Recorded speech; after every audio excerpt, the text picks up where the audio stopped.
Okay. Hi, I'm GiGi Bella, and I'm here with the illustrious Lydia Andrews. If you want to say hi. Hi, I'm happy to be here. Thank you Lydia, for having oh yeah, of course. I always interrupt Lydia when we're talking. We're like very good friends. Like I would say we're like pandemic best friends. And we're also um poet friends. So Lydia, I'm gonna give like an impromptu bio of you as my friend. But Okay. Lydia is one of my favorite all-time Albuquerque poets.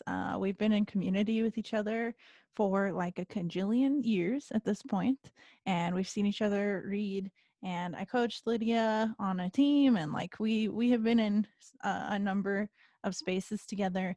But Lydia is one of my favorite poets because she always brings this like incomparable softness to everything that she does, and in a room full of people who are shouting and stamping their feet and going crazy, Lydia always offers like a bouquet of flowers every time she touches the stage. And that's why we're friends, because yeah, like flowers and sparkle go really well together. So that's why I asked Lydia to interview me today. I thought she was the best person for the job.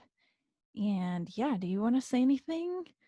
Well, I've tried to introduce Gigi before and it just fails because I told her once it's like introducing Daenerys Targaryen. So, Which is very fitting for this reading. Hi George, if you're watching. Um, we love you. But yeah. Yeah. We're just friends and we're just gonna talk about my book because yeah, it's fun. And that's what it is. Um, so this is very informal. I believe Lydia has some questions for me. I'm going to do my best to answer them and keep track of time. And then after this interview, there will be a reading from Big Feelings that I have also put together. And that then we'll call it a night. So whenever you are ready, my friend. well, my most urgent question is, have you ever read Ducky, the poem about him? Have I ever read the poem to him? Yes. So Ducky's my cat. Actually, right before this, he decided he wanted to sit in on my science lab this morning. So he likes to hang out in my current space, and Ducky has been my cat for 2 years. I adopted him when I lived in New York, kind of in an impromptu way, and I wasn't expecting to have a cat, and it wasn't like on purpose really at all. He kind of just stumbled out of the garbage can and into my life. And I have been raising him as my son. I have this poem about him, Ode to Ducky, and it's just kind of about this one specific moment where he was a kitten and we weren't yet like attached to each other. He wasn't my cat quite yet, but I was babysitting him and he fell asleep. He crawled up on my chest and he fell asleep. And I was super depressed and I could hear his heart beating. And I just was so appalled that it's probably how people feel about babies, honestly. But I just felt this way about this little cat that his heart was beating and I just started crying. So I wrote this poem about that moment specifically and just kind of all the funny things he does. And I have definitely read it to him before. He's generally unresponsive to poetry.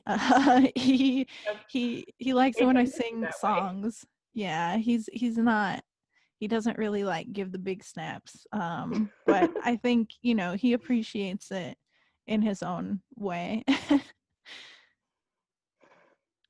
It's good to know he's heard that. He knows Yeah, how much he's loved, he even if needs to he's not so know. very into poetry. Yeah, I mean, I sing songs to him all the time, and sometimes he likes the songs and sometimes not so much. So we're very engaged as artistic collaborators. And as a more serious kind of question, I was wondering if the first and last poems in the book, I say I've never climbed a tree before and burn it all, are those meant to reflect each other? Because something I see in these two is that they start with this sense of like admission, like saying what you've never done or what you're not able to do right now. And then the tone just changes into this unapologetic self-love in a very similar way in both poems. And I wondered if that was intentional. You know, I think in ordering the book, that's a really good question. And it always, like, I'm always just appalled when people see things in the work that maybe I don't see.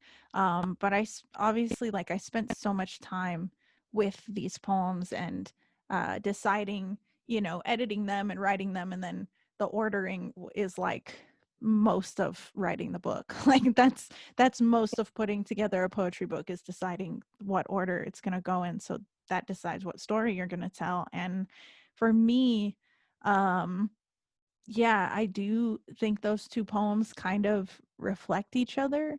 A lot of these poems for me are about the ways in which my world has kind of ended, or my feelings were like so big that they were overwhelming. And I feel like when you're a kid or when you're a teenager and you're feeling everything for the first time, that's like the first engagement with big Yeah, feelings as absolutely. a thing. Yeah, like your first breakup, or like when somebody says no to you, like going to the prom or whatever it is. And for me, that story that I tell in I've Never Climbed a Tree, it's a true story, and it's one that I have a lot of guilt about to this day. I feel like I just absolutely ruined this poor human being.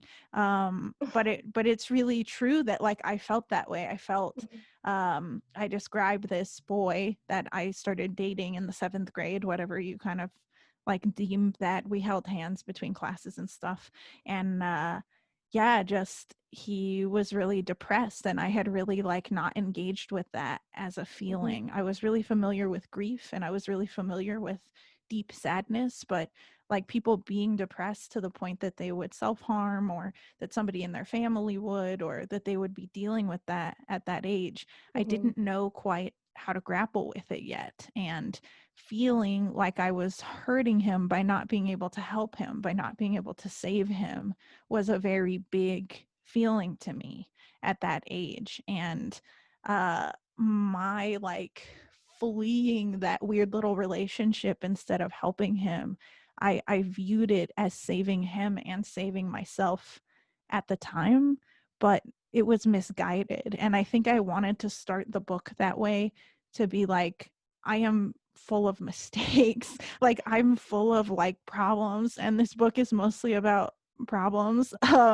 But by the end of it, when you get to burn it all, hopefully we've said fuck it about some of those problems. Hopefully we've forgiven ourselves, right? Hopefully we've taken that tree that we didn't climb and chopped it down and let it burn, because you can't go back and fix it. You can Mhm. only kind of go forward and decide who you're going to be from there. So I think it's interesting that you saw that, because I didn't even see that. That's a really spectacular reading, and I think you give me more credit uh, than is there. But yeah, that's kind of how I feel about it in long form answer. I think the other parallel I see, especially the more you describe that first poem and what it meant to you, is that it's like in that first poem, you're kind of afraid of your power almost. You have this sense of helplessness, but at the same time that you must be like making the bad things happen somehow. But then in the final poem, it's like you know how powerful you are, and also the limits that are placed on you by circumstance, and it's all just okay. There is no more trying to sort out what's your fault and what you're supposed to be doing. Exactly. Yeah. I feel like that first poem has a lot of guilt in it, and it has a lot of like the things that I wish I could be. And then, when I'm talking about like, oh, I have this pretty friend, or I have this friend that I'm a wingman for, or whatever. And then by the last poem, it's like, I am not these things. I'm never going to be these things. And you know what? I eat a fucking lot of tuna, and that's okay with me. Fuck it. Like, Mhm. who cares? It's all ending, and we should let it end, and we should build something better. And like, that's really what I see there. The poem that Burn It All is after, is by Ada Limon, and in that poem she's also talking about the end of the world, and she says something about, you know, like making love with your partner during the apocalypse and just feeling lucky that you get to be together no matter what kind of moment it is. And I really wanted the poem to carry that same sentiment of like, even though it's fucked up, like there are reasons that we're lucky to be here and lucky to hold what we hold, and you know, even when it's kind of in duller colors than we want it to be. And I think I heard you read Burn It All. I think the only time I've heard you read that one was at Sunday Chatter last summer. And Yeah. so I know you wrote that a while ago, but did you have any sense that like you might be releasing a book during a pandemic when you decided to make that the final poem? Bro, everybody's like, did you predict this? Did you do some witchy shit? No, I really didn't. I really did not. I think it ended up being comforting for me when I discovered kind of that was the final poem in the book. And when the pandemic started happening, like right around March or so, when the governor was like, okay, there's a stay-at-home order, I was freaking out for sure. The book was due to come out in May, and I was still talking to my editors and my publisher about like where things were going to go and final edits and taking things out, and like we were still in the heavy editing process of the whole book, so the order was kind of final, but I was kind of looking at it, kind of not, and felt really preoccupied mostly with the shows and the dates and the stuff that I had booked. And it just seemingly got crazy overnight, and I cried a lot and I felt a lot of grief. Same. Yeah, a lot of loss. um and then I was just sitting. I remember my editor needed a final like thing from me, a final look through for typos and other stuff, and so I was going through the manuscript because I had put it off because I was upset. And I realized finally, like it finally hit me that was the last poem in the book. And I remember writing that poem at the Dunkin' Donuts on Central, having $3 in my pocket and like living in a studio apartment with a dude who was really bad for me, and sleeping on the floor and like having no air conditioning and paying for everything, and just like with the no money that I had, like going from job to job, just having arguably one of the hardest summers of my entire life, going from like being kind of homeless to that situation. And I had put together this manuscript because we had made a promise to each other that we were going to hold each other accountable and write together and like make stuff together. And so we set these dates with each other to go to Dunkin' Donuts and to sit and to work on stuff. But he never seemed to show up for the dates. It was always just me. And I put that whole book together using the shout out to the Dunkin' Donuts Wi-Fi, shout out to It $2 has iced saved me too. coffee. Yeah, it's the best fucking Wi-Fi, honestly. Like it never cuts out. So yeah, I finished it. I wrote the last poems in it and put the whole manuscript together at a Dunkin' Donuts. And I just remember writing that poem because there was one day that he had showed up to go write with me. And we walked to the duck pond, and he had his dog, and his dog just started like rolling around in the grass. And we decided to roll down the hill at the duck pond.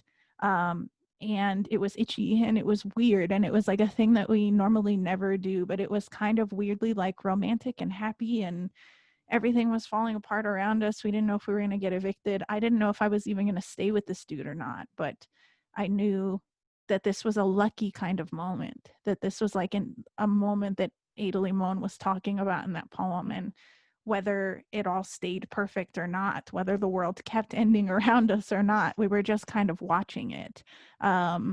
So yeah, when it came to be that we had the pandemic after that summer that was awful and really hard, like the following summer,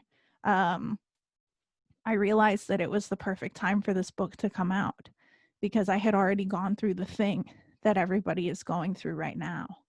and I am the beacon. I'm here with a flashlight, and I'm here to hold your hand and tell you that it's going to be okay, because I really didn't think it was going to be okay. But even when it's all burning, there's still a chance that you can roll around in the grass and let it be okay. Even if it doesn't work out perfectly a year from now or 5 years from now or whatever, we have to bottle those little moments. They're really all we have. I think that's a beautiful thought for all of us right now, that you wrote that poem about one personal apocalypse, and now it's here for us for the big one. Right. This is a less personal apocalypse. I didn't really like make any choices surrounding this one. It just kind of happened. But I like that, Personal Apocalypse. That's a really good band name. I think it's yeah. And while we're on kind of a dark apocalyptic note, something I wanted to ask you is, I get the picture that White Boy Uninterrupted is about a number of people, and I wanted to know if that's right, or maybe if it's about one white boy more than the others. It is, yes, about a number of people. I like how you deemed this dark and apocalyptic. It is. I remember writing this poem and feeling like it was so controversial to talk about white supremacy openly at a poetry slam, and to be like, hey, this exists. Um, but I feel like when we have a president like the one that we have, you can't afford to not do that. I feel like if you're not talking about it, you're kind of missing the point. Like, I don't really like poems that tiptoe around how they feel about white supremacy. I feel like we have to be very clear about what we mean. And I wrote this poem not while I was in anything with any of these people, not as like an angry rage breakup poem, like none of those things. I wrote this poem when I was processing. So I was living in New York, and I had a new boyfriend who was not white, and I just kind of had these experiences where I was like, wow, we just really connect with each other on a different level. Um, and I don't have to worry about some of these things that I was previously worrying about. And it just made me, every time I would think about something like that, something would come up, and I would be like, oh, that thing I was dealing with that person, that was racism. Bizarre, weird. And the thing about racism is that it's internalized. It's not, we all have it, and that's hard to admit, but we live in a society and a culture that teaches us to internalize it. So these people have it internalized, and they say fucked up shit, and they do fucked up things. They like say things, and they, if you call them out on it and say, hey, that's a racist thing that you just said to me as a Mexican woman, to me as your girlfriend or your person that you're seeing, they get so hurt and so offended, and there's no room to discuss that whatsoever. And it just becomes this weird like battlefield. So I had seen this guy on and off a couple of times. I guess I would say the poem is more about him than anyone else.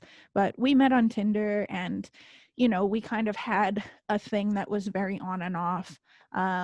He was from a small town in New Mexico. So rural New Mexico is hard. It's hard to date people from rural New Mexico.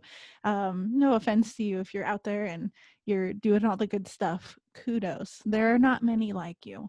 And this guy particularly just the thing about sending a picture of Pocahontas with her naked ass out and John Smith holding a looped belt, like that happened. The thing about call me colonizer when you come, that happened. These are all real instances of things that this person said to me and thought that they were okay as a joke. And they're never okay. Like, just really, really out of line. And it got to a point where I just knew, even though I cared for him very deeply and really did want to be with him, that the racism just outweighed everything else that we had. And I was kind of seeing it as like passive jokes for a long time, but I didn't really process it until I was far away. And then I also kind of wrote it about the man that I was with when Trump was elected. Um, he was much older than me, and I kind of thought he had this like infinite wisdom because he was so much older than me. But he was still racist and he still said racist, terrible things. And like, he taught contemporary issues. Like, he was like a woke, like NPR dude, and Wow. did not believe that he could ever be racist. And I would bring it up and he just didn't want to have the conversation ever. And I remember, you know, when Trump was elected, he was very Jewish. We had gotten into fights about me having tattoos. Like, it was just really strange. Um, and I said something when Trump got elected that Alexandria Ocasio-Cortez has since said. I said, this will be the Holocaust of my people. And he got very upset. He was like, how dare you? Don't you ever say that. Don't you ever bring that up. I know that there was a part of me that said that to antagonize and to be unkind, because we had been going back and forth about the election. But ultimately, when AOC said it, I was like, yeah, I was fucking right. Like, I just, there are people who really just believe that their plight as an individual to be a sad boy and feel like they have no Yes. purpose is like that's the highest thing that could exist. And this is a poem I continually have discussions over. This is a poem I continually have fights over. I always tell people, yes, I do continue to date white men. It's not you know, a stigmata. It's not it's not like my personal thing that I have tattooed across my chest about all white men. These are just real experiences that I have had, and I feel like it's important to put them out in the open for women who were like me, who thought that it was okay to joke like that, or thought it was okay to be in a relationship where they were enduring racism constantly. And I think that that's something that a lot of white men don't want to own up to, that that's a thing that they do. Sorry for that very long-winded answer, No, but that's yeah. that's really amazing, all of that. And just like, I remember you read that poem at the workshop, and I think, was it October 2017 when you were back from New York for a bit? I think so, Um, yeah. and that's the first time I remember hearing that poem. And the line that hits the hardest out of all of that for me is like, he's not glad Trump is president, not glad but safe.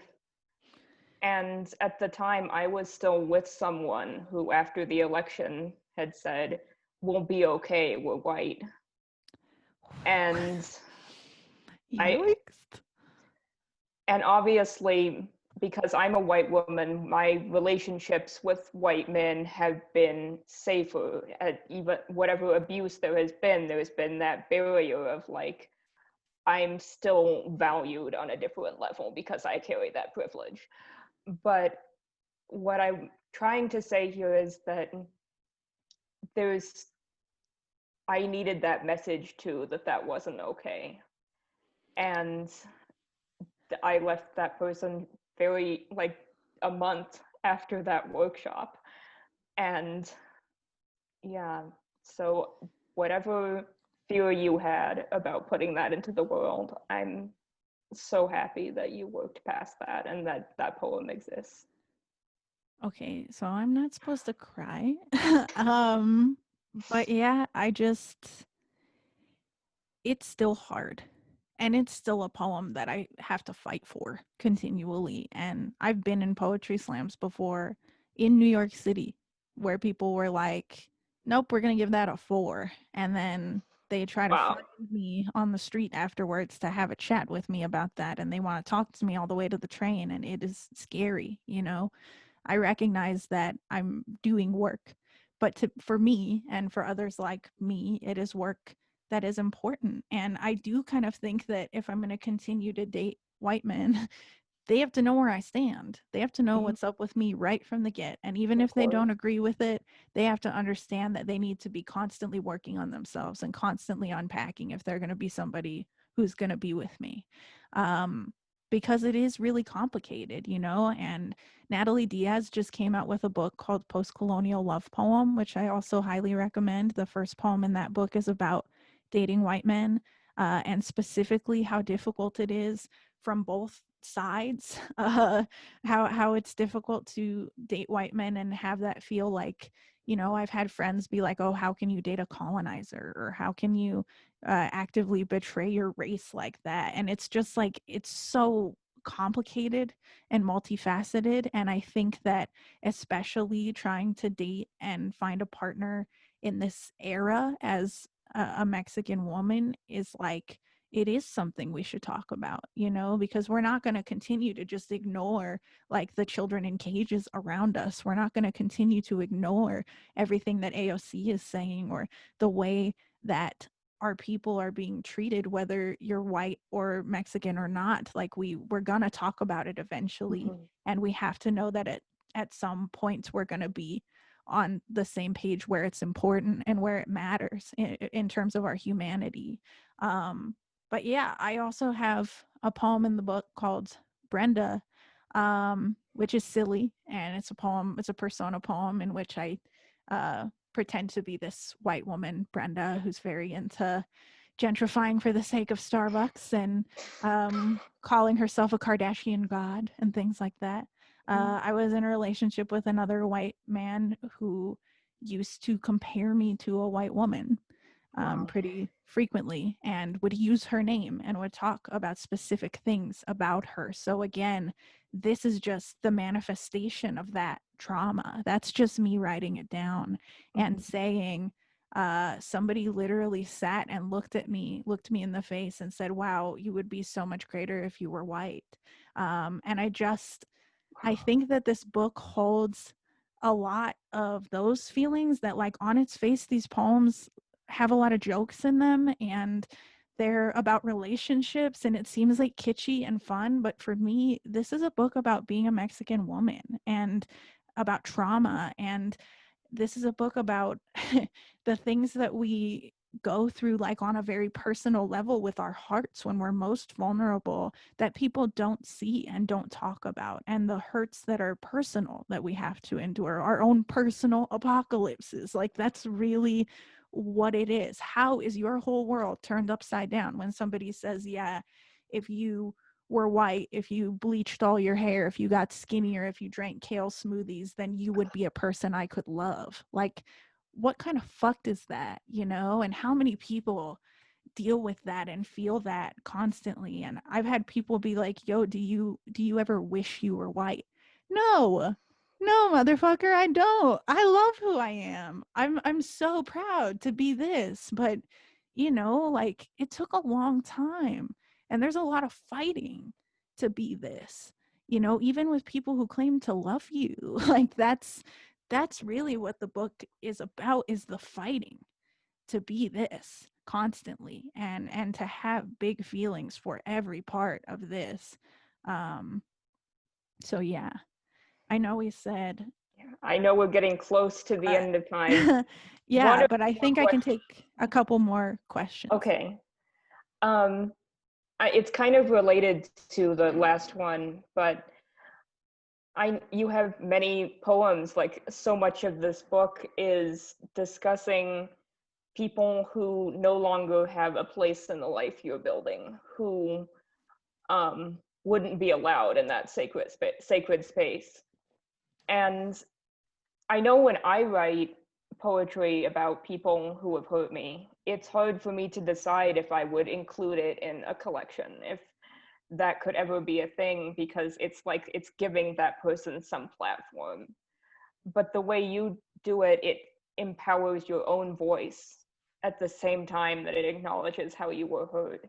And so I just wonder what do those decisions, including those poems in the book, look like for you, if that makes sense? Yeah, that's a really, I mean, okay, your questions are just really on point, I just have to say.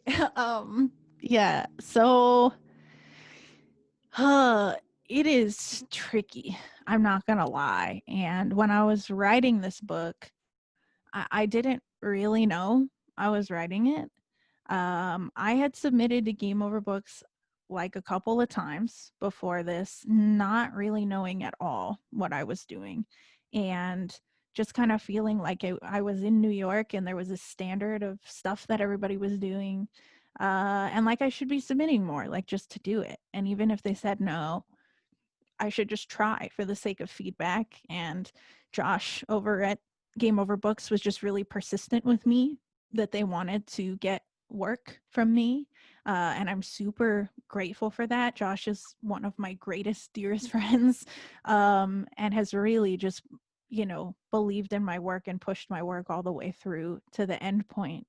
But the decision to include those poems. So when you're sitting and you're ordering a book and you're writing out like everything you have, Josh told me to write it all out on note cards and make like categories for all your work and then kind of map it out. And the story kind of tells you what it wants to do. Everything that's there kind of tells you what it is. And I tried to lie to myself. I really did. I really thought I was writing a book about moving to New York. I really thought I was writing a book about, coming from Albuquerque and going to the city. And that's what the book was about. But it was about so many other things for me. And ultimately, it became about the relationships, which was really difficult. And there are poems that have people's names in them. And there are poems that are really personal to give away like that. But ultimately, I was with somebody who changed my life for the better, for the worse. He did change my life. And I had two kind of big relationships like that. Um, Dating somebody who was undocumented was a whirlwind. He was also an alcoholic. There was just a lot there. And dating somebody with borderline personality disorder at the same time as Ariana Grande was dating Pete Davidson, who also has personality disorder. It's just like there were just a lot of things there that fell into place. And ultimately, I knew I was probably going to break up with this person who's named in the book repeatedly. And he had a lot going on and just generally really struggles with life and just being a person. I don't really know where he's at on his healing journey. We have not really conversed, but ultimately, when I would write these poems for him, they were like affirmations for him to stay on the planet. They were like affirmations that he was allowed to be loved and to be here. Um, and we always just said that these poems were a way for him to be remembered whenever he should go, whenever that time is. Um, Obviously, I want him to stay here for a very long time, but he is out of my life now. And the greatest gift I can give him is just letting him know that he will be remembered in a really, really beautiful way, no matter how he hurt me, because that's what loving someone is. And, you know, I have definitely I'm still working through a lot of the trauma of that relationship. I'm still unpacking those previous hurts, but I think that those stories are worth honoring. I think that those people are worth honoring and understanding, that you can love someone and they can still be broken and they can still be flawed. And um, in remembering those stories, I'm also remembering the person that I was, and I'm also remembering a person that I grew out of, a person that I don't really want to go back to. So they're hard poems to read in readings and stuff. And it's hard now that I'm with somebody who I do love very much. And I find myself actually not writing as many poems about him. So just in case there is a book, I'm not like predicting some horrible, terrible thing. And not really planning to like be this personal again, hopefully. But I think it was necessary for this book. And I think, um, even though somebody might not be the right person for you or they might hurt you, we are still so capable of forgiveness in many ways, even if it's not always whole. The people who don't need to be forgiven are also in the book. And I don't forgive them, plain and simple. But I have little shreds of forgiveness as I start to heal for these people that I did love. And I think that that's allowed. And I think that's kind of like when you look at a big feeling, it's kind of like an opal. Like they say you can see a whole galaxy in an opal. And a big feeling's kind of like an opal. There's a lot in there. But I think it's valid to still have it, if that makes sense. And I really think that's like the greatest beauty of your book, that it is simultaneously that it can literally be a gift to people who hurt you and to people who may not ever be able to receive the gift. But it's also a celebration of you and having to love yourself out of that, whether you can ever forgive, is it to whatever measure you are safe forgiving, you love yourself. Forgiveness is a part of self-love, I think, really truly, because it's how we kind of, you know, I don't know. There's this one episode of The Office where they have a bird funeral and Michael Scott walks outside and he's like, "Oh, this bird, his life is over. He's flew into the window." And then they have to like put it in a box and Dwight's playing the recorder and Pam reads a poem. And sometimes I feel like you have to have a bird funeral for stuff, Like it's not like it's not like the fanciest thing. You don't have to grieve it forever, but you can have a bird funeral for it, and play the recorder and kind of just send it on its way. And that's how you heal. And that's kind of what forgiveness is to me. It's amazing and Yeah. such a beautiful thing to take out of The Office. That's my favorite episode of The Office is a bird funeral. And I have one more question. Sweet. And I don't know how long this one will take to answer, but if you had to pull one line out of your book as a gift for a stranger, what would it be? That's a good question. One line out of the whole book to give to a stranger. I feel like I can't cheat. I've been reading out of this book so much I should know by now. Yeah, I feel like I would probably oh god. I would probably end up picking a line. It's so hard to choose. I would probably end up picking a line. I'm thinking about the end of the book. The end of the book is all about self-love. They're all like celebratory poems and like find yourself poems and dance in the street poems. And very sparkly Mexican poems.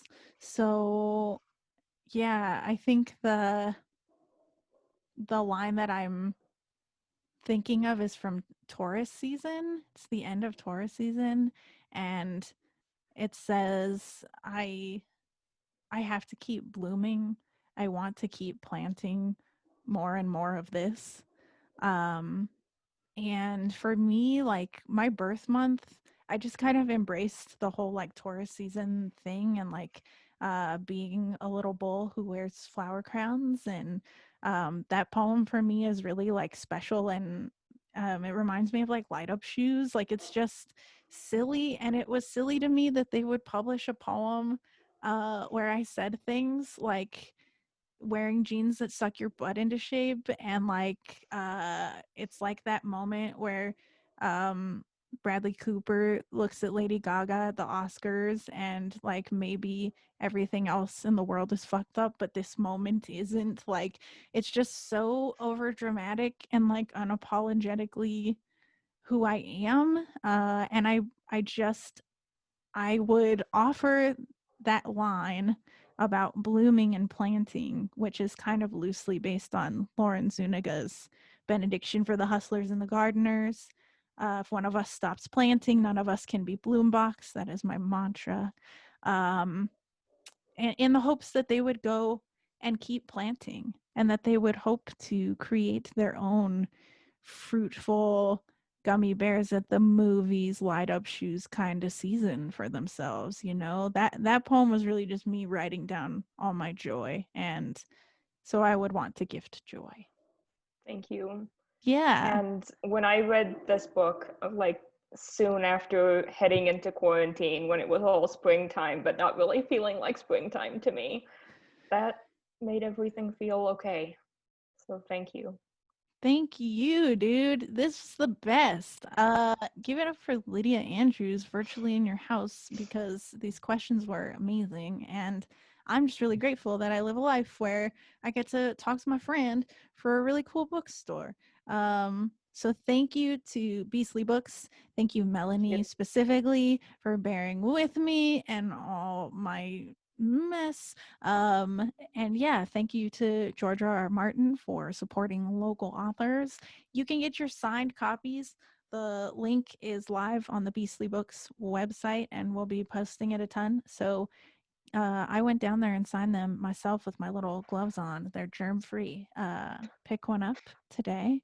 And yeah, keep a lookout for more shows from me. I'm at GiGi Bella G on Instagram and gigibellapoetry.com. Lydia, do you have anywhere that you would like folks to follow you for more inquisitive inquiries? Not currently. I will keep you updated as things arise, but sadly, I'm Yes. not doing very much right now between work and school. That's my life. I mean, I think you're doing worlds. I think you are accomplishing so much. I'm so proud to be your friend. Thank you so Proud to much be for yours. Thank you. taking the time to ask these beautiful questions. And yeah, that's it, folks. I hope that you enjoy the reading. Thanks for hanging out with us. Thank you. Hello, Beastly Books, and everyone at Beastly Books. I'm so excited to be doing this virtual reading with you for my book, Big Feelings.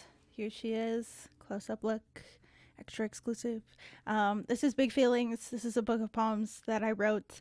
It's out with Game Over Books, and Beastly Books has signed copies that you can get on their website. I believe that link is live, so go ahead and check that out. I'm really proud of this little collection of poems, and I was super scared to release it during a pandemic, but I kind of realized that it's about all the times that my world has kind of ended, and it's a roadmap of survival. So I think it's a really good time for it to be out in the world. I'm really excited to read for you today. So yeah, a little bit about me. Um, yeah, I was the 10th ranked woman poet in the world or whatever. I have a little bit of a Selena obsession. I have a cat named Ducky. I do a lot of joint work with my partner, Marty Adams Smith, who is a radio DJ on KUNM. He does spoken word hour and afternoon freeform. And I've just been kind of virtually touring the country since this book came out and trying to get the word out to as many people as possible so that they will pick it up and keep Game Over Books going and keep indie bookstores going and all that kind of stuff. I was born and raised in New Mexico, so this book is very uniquely New Mexican. And it's about all our big feelings. It's about all the big feelings that we hold and have and how we kind of navigate the world with them.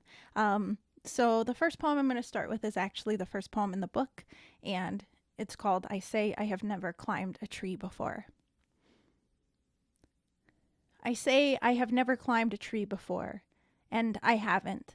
Never was a monkey bar jungle gym fortress of upper body strength, not the pretty friend, just the gateway friend, helping boys put Zots in Casey Klingman's mouth during drama class. Holly Fedor's 7th grade wingman, our entire class lined up to Sadie Hawkins her while she stayed late to girl giggle at Mr. Lytle. It was a Wednesday in 7th period, and we were watching Osmosis Jones, and Garrett was walking toward my desk, but Garrett never talked to me. Like, why would Garrett come to my desk? And anyway, he asked me if I wanted to go out with his best friend Liam.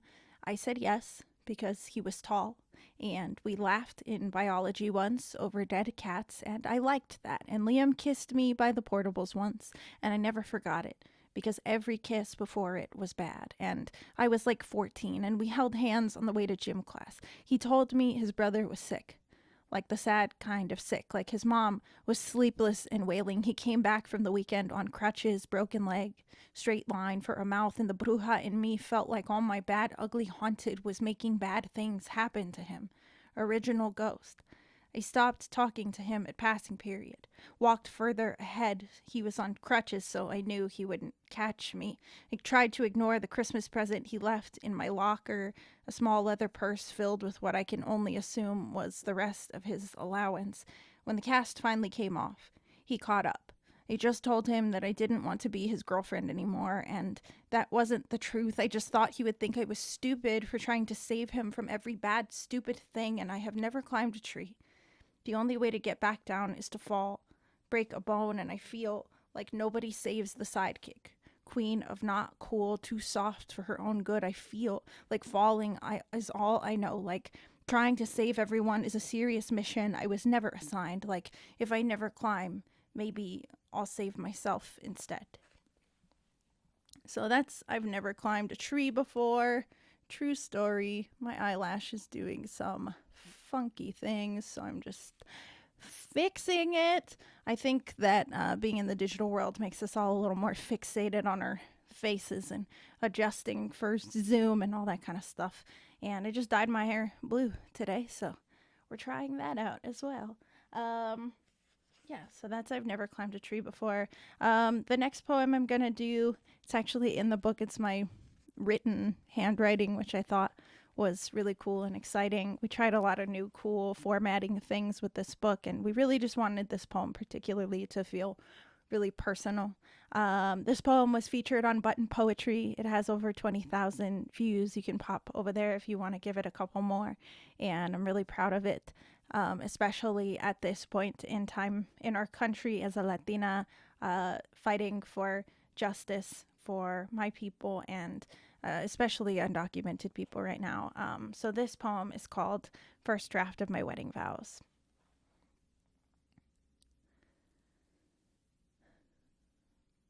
First draft of my wedding vows. Brown boy, the first time I saw you, I thought you were short. I remember seeing you walk through two giant glass doors, your Magic Mike arms busting out of your tank top, 2 stars tattooed on either shoulder, a third one twinkling in your smile. I always dreamed I'd discover my own constellation one day.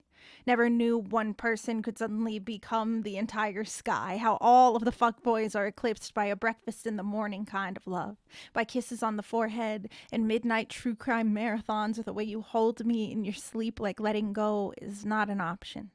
Like so much has been taken from you already, brown boy, dreamer. When was the last time you slept peacefully enough to dream? I remember the morning you came home a ghost, where a ticket for a minor offense and a courtroom became the set of your very own American Horror Story. And DACA was the middle name you didn't want me to know about on September 15th, 2017. Deferred action for childhood arrivals was repealed. And the dream became a nightmare, and the chase became a hunt. From now on, I would only wake up to the sound of the modern-day migra knocking at the door, wake up wondering how I would cry if they took you away, if my cries would sound the same as my sisters, or my mother's, or your sisters, or your mother's. I do not believe in marriage.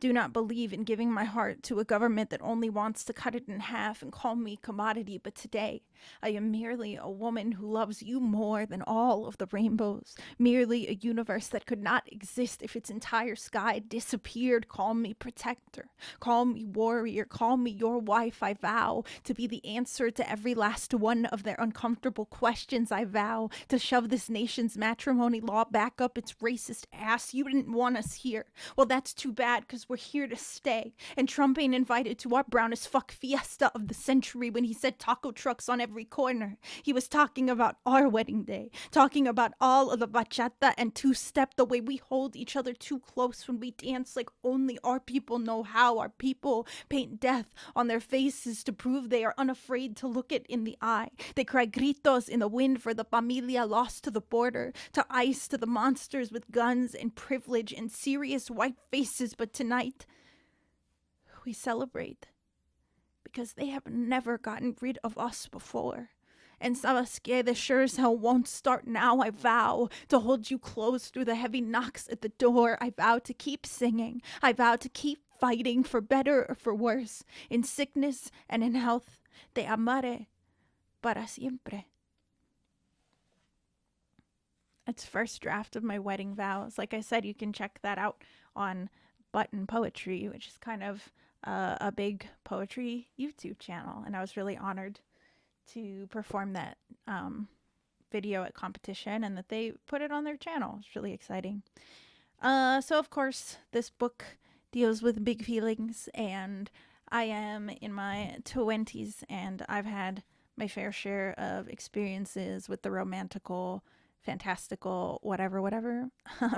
That sounds like a really good book title. But yeah, a lot of this book has to do with romantic relationships and dating in the Trump era and kind of what it looks like. And coincidentally or not, I was dating somebody while I was writing a lot of this. Also, while Ariana Grande was dating Pete Davidson, and I found a lot of similarities between their relationship and the relationship that I was in. My partner at that time had been diagnosed with borderline personality disorder, and I was doing a lot of writing around that and just around mental illness and how it can make us feel unlovable or unworthy.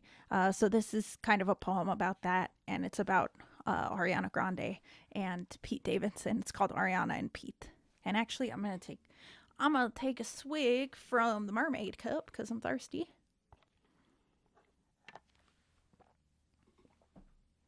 Everybody hydrate. Hydration is important. We're in the desert. Okay. Here we go. Ariana Grande breaks up with Pete Davidson, and Louis says it's because of borderline personality disorder. Says things never work out for guys like him and Pete. Says that's what we do. We tattoo, buy engagement rings like the end is nowhere in sight. The articles say she gave the ring back. She will keep the pet pig, the name tattooed on her ring finger, covered by a band-aid. A week after I met Louis, I tattooed a heart on my knuckle to match one that he already had. The skin has stretched. There are some wrinkles with no ink. I just want to remember that my joy is an imperfect permanence. To live in the recklessness of a love that falls so hard it strikes the needle into portraiture. When I moved in, he said I could share his bookshelf. A notice to spine etched with the words, loving someone with borderline personality disorder. He has never stumbled into a bookstore and impulse bought. He has measured and meticulous a curated single shelf. I know he bought this book on purpose. I want to know why it is so many chapters long. Loving him is a book written overnight, an album of songs recorded on an iPhone and given as a gift. Every track is named after him. I could say his name on every talk show. Instagram for all the stans who only want a knuckle tattoo love, one they can believe in despite everything else. Loving him is the easiest poem I have ever written. Maybe we cry too much. We are overexposed, nerve soft, despite everything that has ever rendered us open wound. The angry sad pushes us to places we wish we didn't recognize, but damn, don't we deserve a love story too? Maybe Ariana and Pete didn't make it, but we have to. There are so many matching tattoos to get. So much future to hold in our hands and marvel at, like we are so very rich in tomorrows. I will not stop bumping that Ariana album. The same way I ride for all of our recklessest love could not be impermanent if it tried. I will sing its song. Hope for all the good news articles to find us. I will keep the pig and the ring and all of the tomorrows I can fit in my pockets. I will love him hard and fast, reminding him every day that it is so easy. Eyelash break, eyelash break, eyelash, won't you stay in place? I don't understand what's happening on my face. That was all rhyming. I'm a poet. You came to a poetry show. Ta-da. Yeah, so we broke up. And also the guy from the Wedding Vows poem, we also broke up. Just saying, love is probably real. But, you know, for the sake of poetry, the words are a little fancy and twisty. And we tell the stories when they happen, you know? And then we keep living. We keep fighting another day. These are big feelings that I had for these people. And sometimes our big feelings can lead us to places that are less than fun, less than romantical, fantastical. And that is very hard, especially when you're somebody who is dealing with mental illness. I've had a particularly hard time during this quarantine. I don't know if you have, but it's been kind of a struggle. And I wrote this poem when I was in a place of dealing with a lot of that hard stuff, dealing with breakup, dealing with feeling like I didn't really want to be on the planet. And I know that those feels can be really heavy, especially in an isolating time like this. So I wanted to perform this for you. And it's kind of become like a prayer for a lot of the people in my audiences. So I say it for myself and I say it for you, for us to try our best to stay here together. And it starts with a song you might recognize. So dance along in your house if you want to.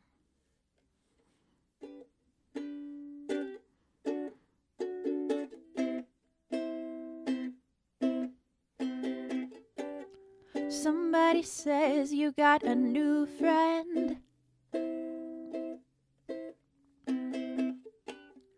Does she love you better than I can? There's a big black sky over my town. I know where you're at, I bet she's around. I'm in the corner, watching you kiss her. Whoa, I'm right over here, why can't you see me? Oh, I'm giving it my all, 'cause I'm not the girl you're taking home. Ooh, I'll keep dancing on my own. On the first Sunday of Lent, Pastor Judy says to come to the front if you're looking for healing, if the Spirit moves you. So I move, and my forehead is anointed with oil, and I have bangs, so my hair is just greasy now. And I wonder if Jesus' hair was greasy. Maybe that's why he was so holy and shiny all the time. I make this joke whenever I go to church with my family about how none of it really applies to me because I'm a witch. It's not a joke. I went to the Colorado River looking for Yemaya when I moved. Set up my altar with De La Rosa Mazapan, candles for Selena, Frida Kahlo, and Barbara Streisand. I am the Femtecostal congregation at my own Xicana church. As I'm waiting in line to be healed, I become acutely aware that I have forgotten how to pray. Lost in the sunken sad of myself, my therapist says I am a dark room searching for a flashlight. My other therapist says to remember the Mermaid magazine cover of me. The holiest thing I can think of is the fact that I woke up this morning. Scrolled the Bible of Instagram makeup tutorial and painted myself into parable. Blessed be my chrome blue hoops. Vintage denim with all the patches, choosing the Bowie platforms over slip-ons. Blessed be my side shave. Nose rings, weird tattoos. Blessed be my breath. Choosing when to be poem and love song and joke. Blessed be my brave breath. Choosing to steady when I am assaulted out of my own hometown. Blessed be my brave breath when my lover turned to alcohol and anger. The holiest thing I can think of is the fact that I woke up this morning.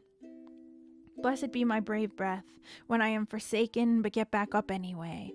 Love anyway, fight anyway. Blessed be my brave breath when I do not want to breathe.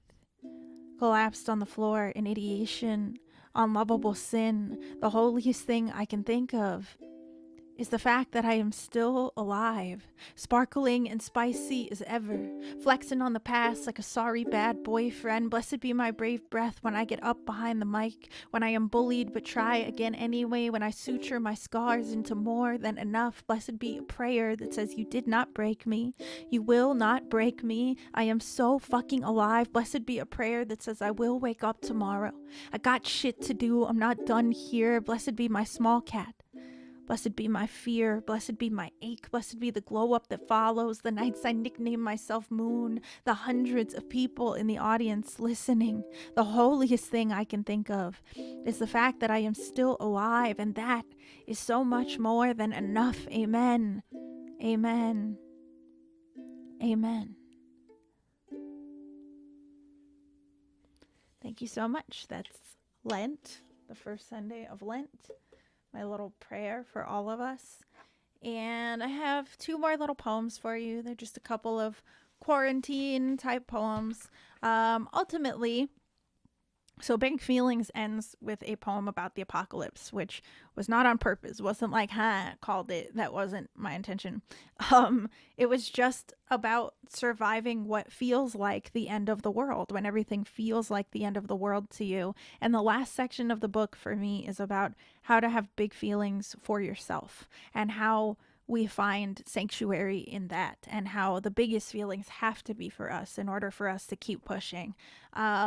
And I'm trying to remember that little by little every day. I'm writing a little bit here and there. Started writing ekphrastic poems about all of the movies and TV that I'm watching because I'm at home all the time. And I watched the movie Palm Springs with Andy Samberg and Kristen Milioti on Hulu, which was very apocalyptic. And I'm learning how to have big feelings for myself and how to depend on another person as well. So this is kind of a poem about that. Maybe we keep waking up in the same day, nameless and unassuming, melatonin sleep in jewel-dried pillows, or the soft jelloed hours when we are awake. A melted magma disco ball, like dancing when you're too drunk to dance, or time just being time. I maybe remember a little of yesterday, or your mom joke from the day before. Here we are, in this house. The occasional walk to the post office. Maybe we put on real pants tomorrow. Work on the books we will never read. The movie we will write and shoot and star in, all in the safety of our backyard. Could be like Boyhood or something if we work on it every day. Maybe we will perfect the wild, stupid handshake. Create a TikTok dance so fresh it keeps the teens endlessly shooketh. Maybe we map the galaxy of our bodies, all our dimple and freckle and quiver. Sex, dripped with sex, we see the dinosaurs tomorrow. Hold hands in a stupor of what if. What are the odds of being alive during a pandemic? What are the odds of staying alive? I am already sick of you. And can I tell you, it is my favorite part to live through. If I could choose any way to go, it is this one, tangled in laughter even when I can't get the aftertaste of sadness out of my mouth, into the chlorine pool of you until you can't tell if I am mourning or just blinking really hard underwater, trying to see my way clear, floating in your odd forever on a plastic vinyl pizza slice, floaty to nowhere. I don't know how we make it out of here. Waking and wondering when we get to have a tomorrow, if this is just a historical thing we will tell our kids about someday, how different we will be when it's all finally over. Sometimes I want to get out of this day. Other times I beg to keep waking up.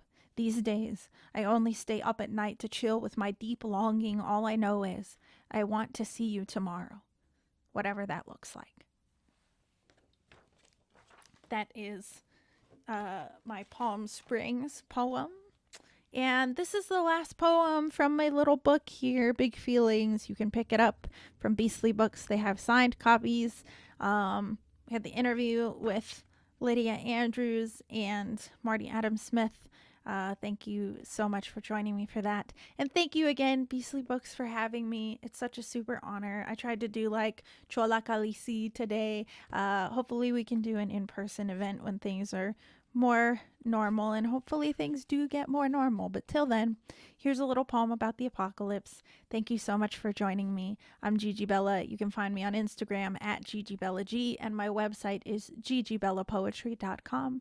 Thank you, thank you. This is Burn It All after Ada Limon. Say I can't pay rent, or electricity, or water, or phone bill. Say I never stop getting fired. Say I never find the exact right place at the exact right time. Say they won't neuter my cat because I make $1 too much. Say I eat a lot of tuna.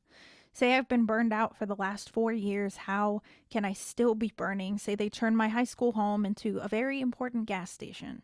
Say when will they gentrify the mountains? Say I do not know how to do my taxes. Say I am still sad tomorrow. Say I cannot hold it down with iced coffee. Say I eat gummy bears for dinner. Say you leave.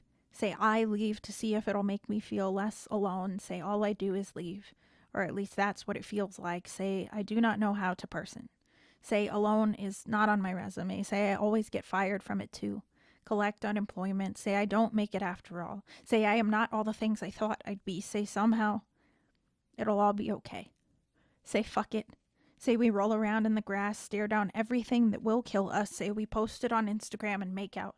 Take a very sexy bath and all the bills we didn't pay. Recreate that scene from Pretty Woman. Say we run and run and run. Say we stop. Watch it all burning. The prettiest sunset. Say we have a picnic. Watch the sky go down. Watch it all go down. Thank you so much. Again, I'm GiGi Bella. This is Big Feelings. You can get it from Beastly Books, signed copies, gigibellapoetry.com. My Instagram is at gigibellaG. Thank you for having me. Have a safe time. Bye.